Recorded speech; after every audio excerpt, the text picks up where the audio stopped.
गाजर खात राहतो। एका दिवशी नाही का तो एका वावरात जातो गाजर खातो, त्याचे मित्र बी जात्या। मग तो खातो गाजर खाते, सगळे मित्र गाजर खाऊन होऊन जात्या। मग तो खातच राहतो। मग ते पाहते दुसरे ससे की त्याचे तो गाजरचा मालिक येतो। मग तो तिकडं कडावर येत राहतो। मग ते म्हणतो गाजर चार रे ससे ते मालिक विरून ते म्हणतो एक ढेकर देतो, गाजर खातो। मग ते तसंच करत करत मग तो मालिक येतो कडापाशी।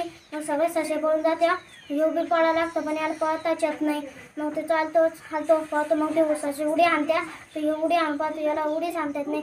मग तो उडी आणतो तो काट्यात पडून जातो आणि नाही का त्याला नाही का मग ते लाकूड लाकूड लागतो। मग तो लांगडा दारापाशी येतो, एक कोल्हा पाहतो, एक कोल्हा ते शेपूट उडते मध्ये ते पोरं ते मित्र हातात ते वाढते। मग ते शेपूट तुटून जाते आणि तो मध्ये उडून जातो, कोल्हा ते